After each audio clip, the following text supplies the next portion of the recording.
Bonjour, je suis François Bunel et je suis absolument ravi de faire partie cette année du jury du 17e FFA, le festival francophone d'Angoulême.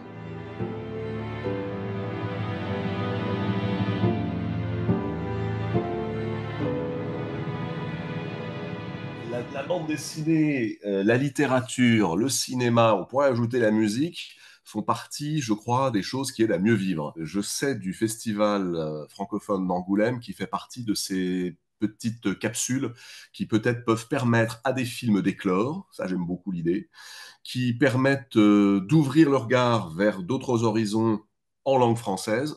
C'est une idée que j'aime bien défendre également.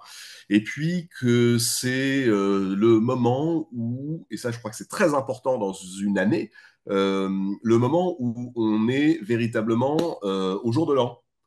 Pour des raisons assez mystérieuses, on a décidé que l'année commencerait un 1er janvier. J'aime bien l'idée un peu séditieuse par les temps qui courent de se dire bah non, pas du tout. C'est pas le 1er janvier, le premier jour de l'année, c'est le 27 août, au moment où un festival ouvre ce qui est une rentrée non pas littéraire mais cinématographique. Il y a la rentrée littéraire pour les bouquins, puis il y a la rentrée cinéma grâce à Angoulême. C'est curieux parce que je suis pas toujours très à l'aise dans les jurys. J'aime pas beaucoup les gens qui jugent. Ça vous semblait bizarre, mais mon métier n'est pas du tout d'être critique littéraire, ça ne l'a jamais été, c'est d'être journaliste. Et là, en revanche, on revient au Festival d'Angoulême. Je crois que le journaliste, c'est pas celui qui dit ce qui est bien ou ce qui est mal, ça c'est autre chose. C'est quelqu'un qui se prend pour un critique littéraire avec un Q majuscule et un L minuscule, qui sait ce qu'est le bien, qui sait ce qu'est le mal. Moi, je ne sais rien de tout cela. Je sais, en revanche, à peu près ce qui me semble marcher, fonctionner, ce qui me semble moins fonctionner. Et puis, je sais surtout que dans un livre comme dans un film, il y a parfois un moment de grâce qui est suffisant pour que quelqu'un s'enferme soit dans une bibliothèque, soit dans son salon avec un livre, soit dans une salle obscure, et pendant 1h30 ou 2 heures ou 3 heures, absorbe ce moment de grâce et en ressorte métamorphosé.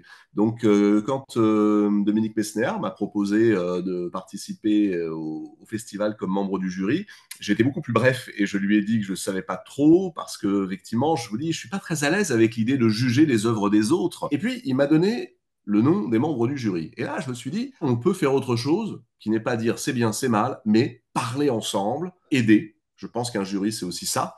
C'est des gens qui se rassemblent et qui essayent d'aider les autres, d'aider en donnant des prix, en faisant en sorte que ça puisse faire sortir du lot un film, un cinéaste, une actrice, un acteur, enfin, que sais-je. Et là, oui, c'est ça qui m'intéresse.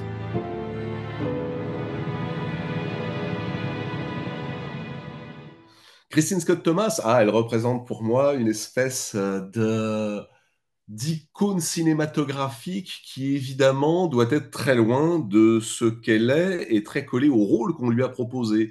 Alors je vais dire comme beaucoup de gens, il y a 2 films qui m'ont marqué parce que c'est ma génération, mais c'est aussi les films dans lesquels on l'a vu grandir. Évidemment, c'était 4 mariages et un enterrement. Et puis, il y a eu ensuite Le Patient anglais, oui, de Minghella, qui était une adaptation.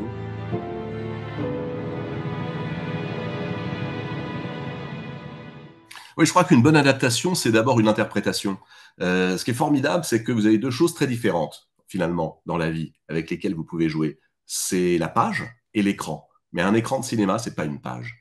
Et je crois qu'une vraie adaptation sont souvent celles qui ont légèrement trahi. Vous pouvez pas tout mettre d'un roman. Moi, j'adore cette idée qu'un collectif peut remodeler une œuvre littéraire et en faire quelque chose d'autre. Il faut chercher ce qui nous permettra d'être un point d'entrée dans la psychologie d'un personnage, dans une histoire, parce que un grand film, je crois que c'est d'abord quelque chose qui raconte une histoire, comme un grand livre.